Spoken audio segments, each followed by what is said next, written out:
ये बात है बहुत सालों पहले की।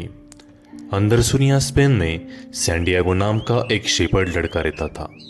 उसे घूमना फिरना बहुत पसंद था। अपनी भेड़ों को लेकर वो यहाँ वहाँ हमेशा घूमता रहता था।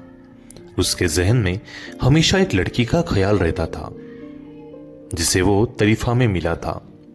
उसे फिर से तरीफा जाकर उस लड़की से मिलने की चाह थी, तो वो निकल पड़ा तरीफा की राह पर।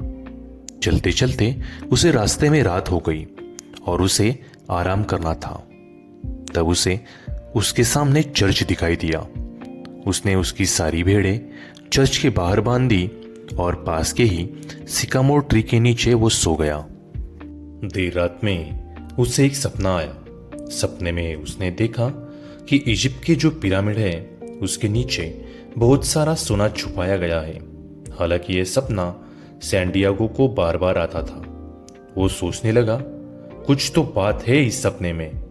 सो इसके बारे में बात करने और इस सपने का अर्थ समझने वो एक महिला के पास चला गया और महिला को इस बारे में सारी बात बताई।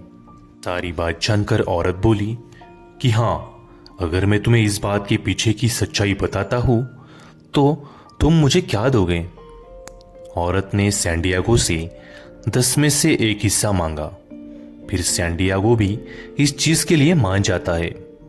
तो उस औरत ने उसे बताया कि सच में इजिप्ट के पिरामिड के नीचे एक खजाना है। सैंडियागो वहां से निकल पड़ा और सोचने लगा, अरे यार, ये तो मुझे कोई भी बता सकता था। बेचारा सैंडियागो। जाते जाते उसे रास्ते में एक बूढ़ा आदमी मिला और बोला कि मेरा नाम मेल्चीजेडेक है और मैं एक राज्य जो कि सालेम है वहां का राजा हूं। उसकी हालत देखकर सैंडियागो कुछ समझ न पाया और उधर से जाने लगा। तब वह आदमी बोला कि मैं तुम्हें तुम्हारे खजाने तक ले जा सकता हूं।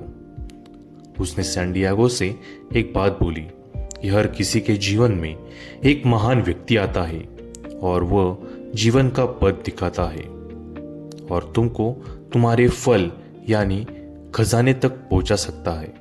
तो सैंडियागो निकल पड़ा अपने सफर पे उस व्यक्ति की तलाश में। उसने अपनी सारी भेड़ें बेच दी, कुछ पैसे जमा किए और निकल पड़ा दक्षिण अफ्रीका की तरफ एक शिप पर बैठकर।